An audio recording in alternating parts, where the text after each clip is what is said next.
Hola colegas, ¿cómo están? Espero que se encuentren bien. Hoy nos convoca a redondear el tema de las teorías del aprendizaje y cómo las mismas pueden ser incorporadas en forma interconectada y lógica en el ámbito de la formación de formadores o la educación de formadores. Si nos vamos a lo que es el estado del arte en la formación de formadores, lo que vamos a descubrir este estado del arte o el estado de la cuestión, formación de formadores, es que muchas veces nos enfrentamos a que no existe una didáctica propia de la formación profesional de formadores. Por ello, lo que se utiliza generalmente son metodologías de otras disciplinas que no siempre son pertinentes. La consecuencia que eso tiene es que se puede generar una brecha entre lo planificado y lo que los futuros formadores deberían aprender para poder desempeñarse en contextos reales. Debido a esta influencia negativa de factores contextuales, lo que tenemos que enfatizar es que la formación debe centrarse en la reflexión, pero no solo la reflexión, sino la acción y la transformación de la práctica. Para ello, hay que articular teoría y práctica, pero en contextos reales, porque tanto la teoría como la práctica pierden sentido si no están ancladas en una realidad contextual que podríamos denominar sociohistórica, que determina cuáles son las tensiones y las posibilidades que existen en la labor formativa. Por ello, cuando hablamos del aprendizaje del formador, debemos hablar de experimentar, de analizar y también de renovar o recrear su propia práctica. Lo que tiene como implicancia que la evaluación del aprendizaje de los formadores no es solamente una evaluación de los contenidos transmitidos o apropiados o construidos, sino también tiene que evaluarse los cambios en la práctica docente o formativa de lo que estemos haciendo en cuanto a formación profesional. Por ello,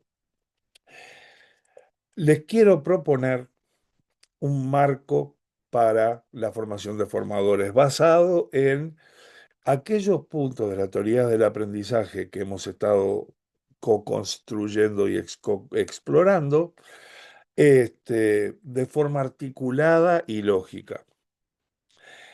Porque creo, como dice Kosnik, ¿no? Que lo que he llegado a ver, decía Kosnik en 2007, es que a través de este proceso de desarrollo y puesta en práctica de ideas sobre la formación de formadores, es que la idea de Luran, uno de los teóricos más importantes en la formación de formadores para educación de los últimos tiempos, habla de la necesidad de una pedagogía más ampliamente aceptada si realmente queremos hacer avanzar el campo de la formación docente. Yo lo extrapolo esto a la formación de cualquier formador. ¿Por qué? Porque la formación para una profesión implica el involucramiento del formador no solo en lo teórico, en lo práctico, en lo contextual, sino en lo que es el ejercicio profesional, y esto se da en todos los ámbitos del conocimiento. Si vamos un poco a la historia, podemos ver que hay cuatro perspectivas en la formación. Esas perspectivas han ido surgiendo en el tiempo y coexisten al día de hoy, aunque determinadas instituciones focalizan más en una de estas perspectivas que en otras. Para mí, tres de las perspectivas tienen limitaciones y introduzco una cuarta que me parece que ayuda a contemporizar las tres primeras. La primera perspectiva de formación es aquella de mire y aprenda. O sea, yo te explico, te muestro y tú lo que haces es clonarte. Haces exactamente lo que yo hago y En ese caso, lo que se evalúa es si la persona replica el modelo o no replica el modelo. Esto tiene una limitación importante. ¿Por qué? Porque puede generar una adhesión irreflexiva a tradiciones que no necesariamente redundan en mejores aprendizajes. Particularmente a nivel universitario, con la falta de formación de los formadores, nos encontramos que cuando uno accede a una cátedra, accede, por ejemplo, como adjunto o ayudante, y siempre tiene que manejar su enseñanza de acuerdo a los lineamientos que se dan para la cátedra, no necesariamente a las necesidades de los alumnos. Y también se busca emular al catedrático y se lo ve como el modelo ideal a seguir. Ahora, el catedrático lo que ha tenido son años de transcurso, de dar clase, de probar distintas perspectivas, y nosotros nos lo encontramos en un tiempo y un espacio particular. Por eso la limitación que yo le veo a esta perspectiva que la llamo mire y aprenda, es que no necesariamente resulta en profesionales autónomos, sino que son profesionales que siempre van a estar buscando el guión, la receta y cómo se hacía. Esta perspectiva realmente fue muy popular en los tiempos conductistas, como ustedes se habrán imaginado, pero el constructivismo y también, si se quiere, un poco el academicismo universitario, buscó sustituirla por otra perspectiva. Esta perspectiva yo le llamo lea y aprenda, porque lo que hace es agregar rigor a la labor formativa a través de qué, de bibliografía, ¿no? De bibliografía situada en evidencias de investigaciones. Entonces, lo que se hace acá es pedirle al futuro formador que se aprenda bien la teoría y que pueda replicar esa teoría en la práctica. ¿Hay rigor académico? Por supuesto que hay rigor académico. Lo que puede faltar acá es el anclaje con la realidad. Y además, si vemos estas dos perspectivas, ninguna de las dos le da al futuro formador la posibilidad de autoformarse, de autocrearse, a través de qué, del encuentro entre la teoría y la práctica y el contexto.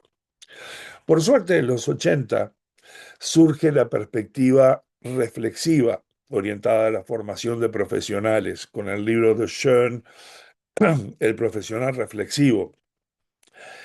Y la idea acá es que, bueno, yo me involucro con la teoría, con la práctica, y lo que hago es pensarme como eh, profesional, como formador, y lo que busco es reflexionar sobre mi práctica. Esto ayudó muchísimo a contemporizar teoría y práctica, pero lo que pasó fue que en realidad la reflexión queda en la persona, no se socializaba o no se socializa por lo general.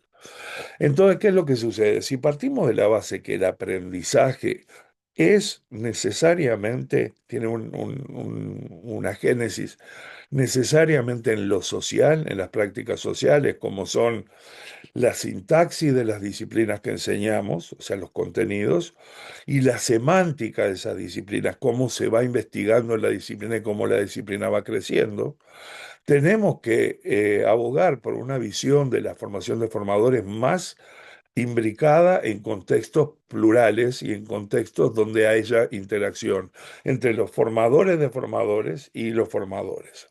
Por eso yo abogo por una cuarta perspectiva, que es una perspectiva que deviene de lo sociocultural, a la cual yo la llamo participar y aprender. O sea, pasamos de mirar y aprender, leer y aprender, pensar y aprender, a participar y aprender. ¿Y eso en qué redunda? Bueno, yo para poder participar tengo que tener claro lo que veo y puedo hacer, tengo que tener claro el por qué lo estoy haciendo y tengo que también monitorear mi desempeño constantemente en forma autónoma, pero también en compañía de otros que se están formando en el mismo camino que yo, para poder de esa manera apropiarme de las herramientas conceptuales, prácticas y actitudinales que me van a llevar a ser el formador que yo quiero ser. Por eso les propongo que pensemos qué es lo que sabemos sobre el aprendizaje de los formadores. Cuando uno llega a formarse como formador, ¿cómo llega? Bueno, primero que nada, lo que sabemos es que las horas de observación de docentes que hemos tenido al momento que llegamos a la universidad nos han habilitado a ser buenos jueces, no diría bueno, pero jueces de la buena y la mala enseñanza. Tendemos a adoptar aquellos modelos que nos ayudaron a aprender a nosotros y esto está muy relacionado con no solo el conocimiento previo, sino con la experiencia previa de aprendizaje. Tendemos en el momento de que se nos dificulta la labor docente a olvidarnos de lo que dice la teoría y la práctica y a focalizarnos exactamente en lo que nos ayudó a nosotros a aprender. Esto puede ser un gran impedimento para una buena docencia, ¿verdad? Y lo vemos mucho en la formación universitaria, cuando decimos vamos a emular a aquel catedrático que tanto nos influyó, que tanto nos inspiró, y queremos llegar a ser ese tipo de catedrático. Bueno, eso fue en un tiempo y un espacio determinado. Entonces, este aprendizaje por la observación, que deviene de un estudio de Lorty en 1975, un estudio sociológico sobre los docentes en particular, y las investigaciones que sucedieron a consecuencia de este nuevo constructo, nos aseguran que es muy difícil romper el aprendizaje por la observación, a no ser que se pueda traer a un ámbito abierto y pueda ser observado y cuestionado. La segunda cosa que sabemos es que no alcanza a contraer y contar cómo yo considero el aprendizaje, sino que hay que desarrollar una disciplina que podríamos denominar la disciplina del notar. En la disciplina del notar lo que sucede es que yo de pronto me doy cuenta que hay una inconsistencia entre lo que yo experimenté y lo que se espera de mí. Eso no es labor fácil, tiene que ser necesariamente mediada por alguien con más experticia. Entonces, cuando hablamos de la disciplina de anotar, hablamos de tres cosas. Primero que nada, sí, darnos cuenta, concientizarnos sobre algo que está fuera de nuestro foco.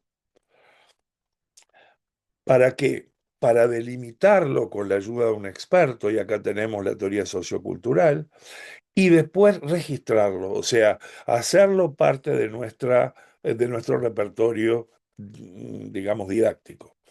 Esto, como pueden ver, tiene la influencia no solamente de la teoría sociocultural, del constructivismo piagetano, con los sistemas de asimilación, etcétera, etcétera, buscando el equilibrio, sino también con la teoría de Bandura, ¿no? En cuanto a que lo que nosotros notamos muchas veces está mediado por la acción del otro. Aparte de esto, sabemos que cualquier formación profesional tiene que ser rigurosa en cuanto a la teoría y la práctica, pero solamente trabajar teoría por un lado y práctica por el otro. O sea, por un lado tenemos el teórico, por el otro lado tenemos el laboratorio. Sabemos que cuando no hay una consistente interacción entre las dos, en contexto, ¿verdad? Siempre hablando de en contexto, en este contexto que nos forma y nos reforma constantemente, no aparece la teoría y la práctica como herramientas clave. Para eso lo que tenemos que buscar es el poder concientizarnos sobre el nuevo conocimiento, poder notar qué es lo que debemos aprender, pero también practicar la teoría, no solo para practicar la teoría o implementarla como en la perspectiva leer y aprender, sino también para teorizar nuestra práctica, o sea, desarrollar como formadores nuestra propia teorización de lo que estamos haciendo, pero siempre, como digo yo, ¿no? En el contexto. También es necesario establecer puentes entre esa teoría y la práctica. Por lo general, lo que sucede es que en la formación profesional, debido a distintos condicionamientos curriculares, de los periodos de enseñanza, etcétera, los alumnos reciben un currículum que es como compartimentado en cuadritos, ¿verdad? Lo que se ve acá es capaz que no se ve acá. Entonces se necesita la labor formativa dentro de una posible didáctica de la formación, tener espacios para establecer puentes entre teoría y práctica, porque el novato o el menos conocedor no puede espontáneamente debido a su carencia de experiencias significativas suficientes, hacer esa conexión en forma permanente que permita que su labor formativa redunde en buenos aprendizajes. También lo que implica esto es que además de establecer puentes, tienen que aplicar esos puentes, esas teorizaciones que hacen de su práctica y esas prácticas de la teoría perdón, a través de tareas reales, tareas a las cuales se van a enfrentar una vez tengan el título que les habilita a desempeñarse profesionalmente. Y por último, no puede quedar solo en aplicar, hay que renovar ese conocimiento. Sabemos que el aprendizaje a lo largo de la vida es una de las características más salientes de las profesiones. Las profesiones cambian año a año a través de las investigaciones y de las aplicaciones de los resultados de las investigaciones. Por eso, en la labor de formadores también tenemos que buscar que exista un espacio en la cual estos futuros formadores se proyecten a futuro y se comprometan a una práctica profesional que sea reflexiva, etcétera. Entonces, para ello yo les quiero proponer un marco. ¿Por qué un marco y no un método o un modelo? Bueno, básicamente por estas razones. Cuando yo hablo de método, hablo de una elaboración teórica que busca que en la práctica se apliquen determinados pasos, ¿no? Pensemos en el método científico. Lo que da rigurosidad al método científico es la observación, la hipótesis, la experimentación y la evaluación, ¿verdad? En la formación de formadores no es tan directo, ¿verdad? Y porque es muy contextual, depende mucho del momento sociohistórico en que se encuentra. Entonces yo descarto el método porque nos encorseta. Tampoco hablo de un modelo, porque un modelo especifica determinados roles, que además de especificar esos roles, especifican actividades para esos roles. De nuevo nos encorseta. ¿Qué es lo que me hace a mí buscar un marco? Es que lo que estamos haciendo en un marco es guiándonos por ciertos principios. Esos principios que son recogidos de la práctica profesional, del acervo contextual y conceptual y pragmático de lo que hacemos la profesión. Entonces el marco actúa como una brújula, si se quiere, indicándonos, de acuerdo al momento en el que nos encontremos, hacia dónde podemos movernos. Por eso yo les decía que este marco, el marco mediar, lo que les va a aportar a ustedes son posibles formas de organizar la labor formativa basada en principios sólidos de cómo aprendemos los seres humanos. Al mismo tiempo tengo que decirles que como toda construcción sociohistórica, estos principios pueden cambiar, ¿verdad? Hasta que aparezcan nuevas teorías. Lo estamos viendo con las teorías emergentes como el conectivismo, como el diseño universal para el aprendizaje. Pero ustedes van a ver que en este marco se involucran todas estas teorías. Esta sería una gráfica de cómo funciona el marco.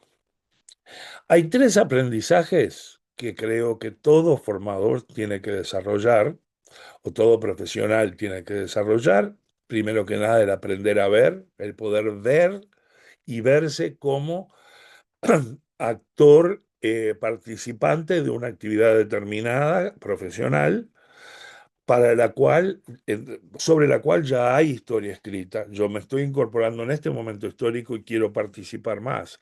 Aprender, en este sentido, implica aumentar las posibilidades de participación.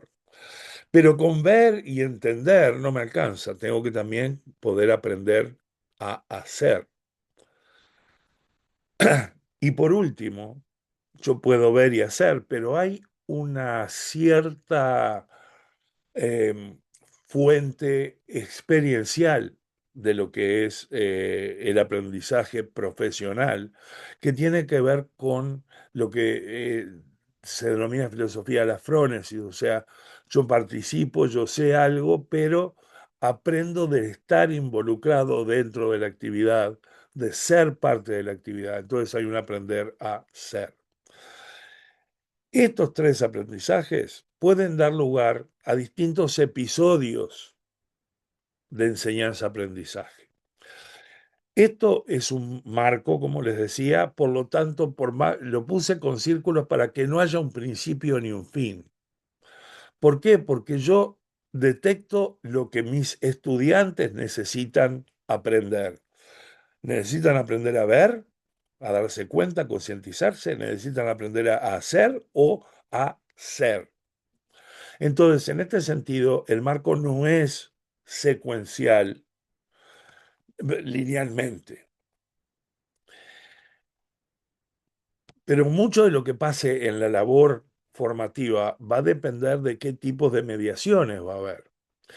Los alumnos pueden llegar al autoacceso, o sea, tienen experiencias previas, pero ya vimos que la experiencia previa no siempre es acertada. Necesitan que un experto, alguien que esté dentro del ejercicio profesional, los apoye, a eso le llamamos andamiaje. O sea, yo no solo les enseño el contenido o lo que tienen que hacer y cómo hacerlo, sino que estoy ejecutando mi rol docente desde una perspectiva profesional, que esto es lo que se espera que ellos hagan cuando tengan el título. Por supuesto que en una situación de clase, como yo les decía, intencional, artificial, en tanto yo soy el docente que crea estos espacios a través de mi andamiaje, se va a dar necesariamente el aprendizaje colaborativo. Ellos van a estar trabajando interactivamente. Dejo afuera de estos dos aprendizajes celestes, digamos, que serían como los principales, las principales formas de mediación que aparecen en este marco, la enseñanza recíproca, que es cuando un estudiante le enseña al otro, porque esto se da en el proceso, y también la mediación tecnológica, que ayuda tanto a ver, a hacer, como a ser. Y ahí el modelo se llama mediar. Estoy usando la letra principal de los siguientes episodios de enseñanza-aprendizaje. El movilizar, el evidenciar, descubrir, intervenir, aplicar y renovar. Y voy a ir uno por uno explicando cómo funciona. El primero es movilizar, lo que tiene que ver con desentrañar el aprendizaje por la observación que trae el alumno. Doy un ejemplo, por ejemplo, un alumno que trabajó con su padre en un emprendimiento comercial y trabajó durante un verano, por ejemplo, ayudando al padre a armar tablas Excel y viene a una clase de contabilidad, va a aplicar lo que él sabe de las tablas Excel y cómo los ingresos y los egresos y el balance y todo lo demás, desde una perspectiva, digamos, no científica, lo que Vygotsky que llamaba conocimientos cotidianos. El movilizar es enfrentarlo a que hay determinadas normas, por ejemplo, que nos indican cómo deben realizarse cómo deben realizarse los balances.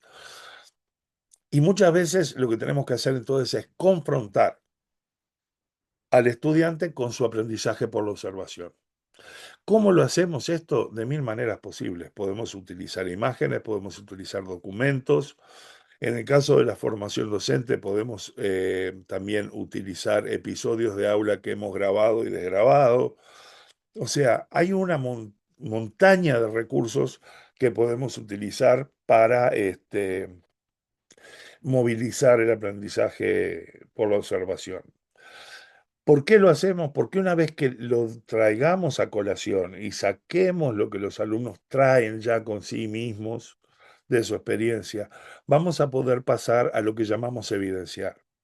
Y ahí le tenemos que demostrar que existe una brecha entre lo que ellos traen de su bagaje experiencial y lo que nosotros pretendemos que ellos aprendan o lo que la profesión les exige, ¿verdad? Voy a dar un ejemplo desde la formación docente en lenguas. Muchos de nuestros alumnos aprendieron gramática inglesa. O sea, no tuvieron cursos de inglés, sino de gramática inglesa, o portuguesa, o francesa, o italiana, porque era la tradición preponderante en la profesión al momento que ellos estudiaron. En los últimos años ha habido un cambio radical en la concepción de lo que es aprender una lengua, que es uno tiene que comunicarse para aprender la lengua. Entonces, lo que tenemos que hacer en esta forma de evidenciar es hacerlos, ayudarlos a que noten la brecha entre lo que ellos traen y lo que se espera que hagan, que puedan necesariamente marcar aquellos aspectos de su experiencia previa que necesitan renovarse y por último, registrar eso de alguna forma, ¿verdad? Para poder de ahí, desde una perspectiva más informada de dónde yo estoy, poder adquirir progresivamente mayores espacios de autonomía de desempeño profesional.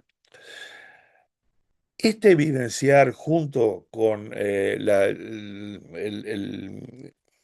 momento anterior implica que los estudiantes, los futuros formadores, tienen también que acceder a descubrir lo que la profesión espera de ellos. Y acá vemos la teoría y la práctica trabajadas en conjunto. Entonces, poder tener pasantías, por ejemplo, donde ellos vean cómo se ejecuta la profesión y vuelvan al ámbito universitario y cuestionen cómo se hace, lo cotejen con la teoría. Y cuando se cotejan esas dos cosas, se vean qué es lo necesario aprender para poder zanjar la brecha que ellos descubrieron en el episodio anterior. Esto implica trabajar con bibliografía, trabajar con todos los recursos que ustedes quieran para que los alumnos se apropien de los nuevos conceptos, la base conceptual, pero también la base práctica del ejercicio profesional y la base actitudinal. Ahora, si lo dejamos por acá, en el descubrir, no nos podemos asegurar que el ejercicio profesional sea el que esperamos.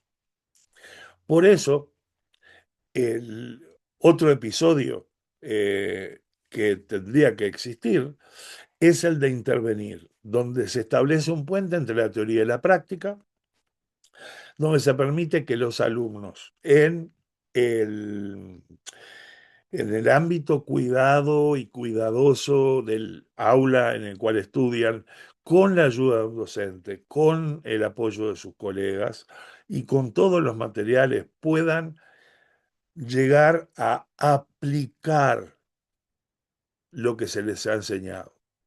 Desde la formación docente, por ejemplo, esto nos asegura un espacio seguro para que el que está aprendiendo a dar clase pueda, primero que nada, experimentar en un ámbito que no afecte negativamente a los alumnos.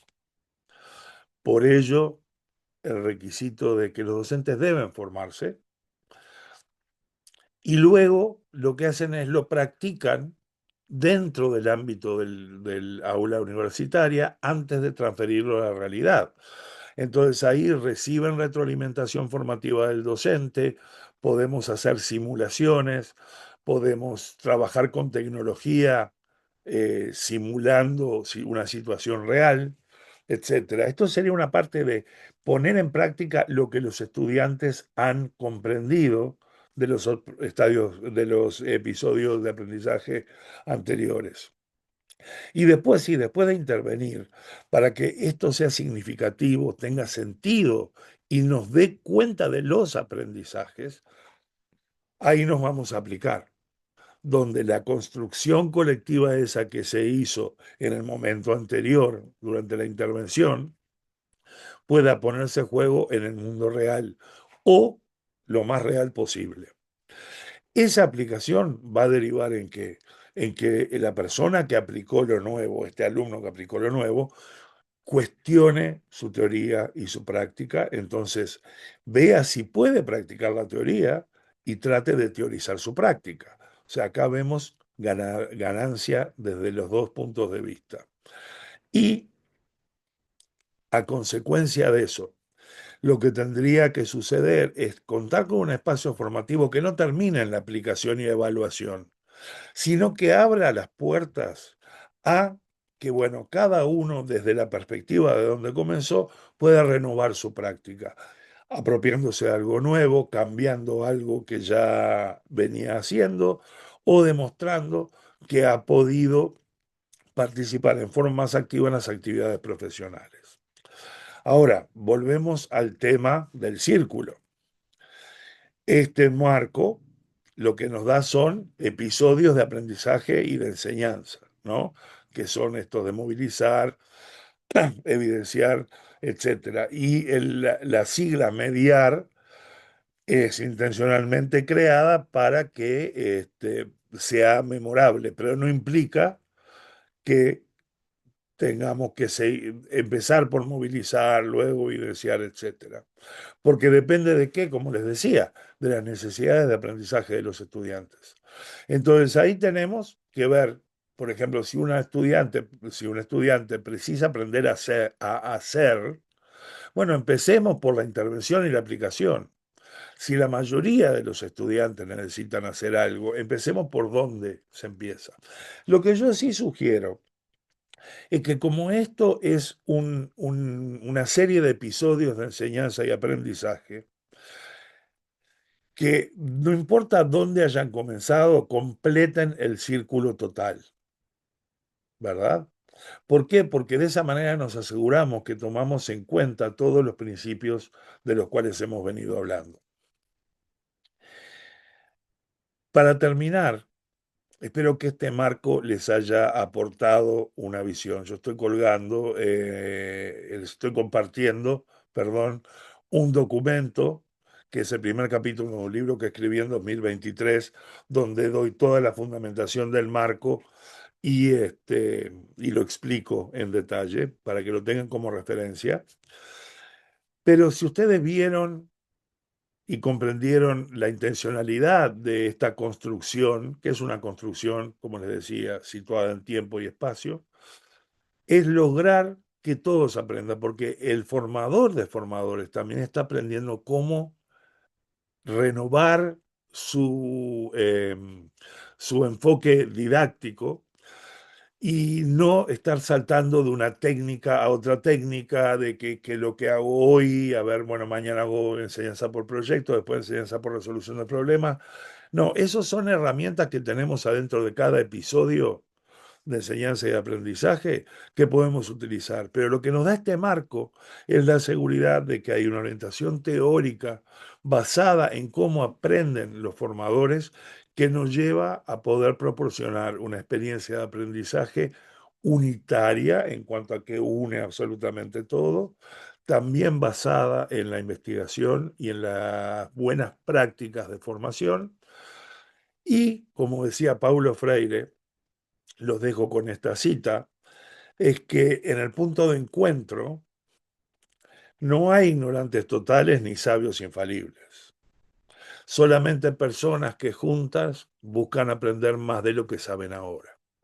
Para mí este modelo, este marco, no modelo, este marco se explica por medio de esta cita, porque acá todos estamos aprendiendo de todos, nuestro aprendizaje es mediado, se trabajan todos los aspectos rescatados en las teorías del aprendizaje. Fíjense que desde el punto de vista del diseño universal del aprendizaje, el poder comenzar desde donde la necesidad del alumno radica ya nos apoya, desde el conectivismo tenemos no solamente la inclusión de la tecnología, sino también esta forma de construir, co-construyendo y tratando de sintetizar el conocimiento que emerge de la interacción, ¿verdad? De la interacción entre todos. Esto es una perspectiva emergentista del conocimiento. Y bueno, la teoría de la mediación la tienen ahí completamente incorporada. Les dejo la bibliografía que utilicé para armar esta presentación. Y como les decía, les estoy compartiendo en breve este capítulo, el capítulo 1 del libro que se llama Initial Language Teacher Education. Está relacionado con la formación de docentes de lenguas, pero es extrapolable a todo lo que es la formación de formadores. Les agradezco muchísimo el tiempo de escucha y estoy a las órdenes ante cualquier consulta. Nos vemos.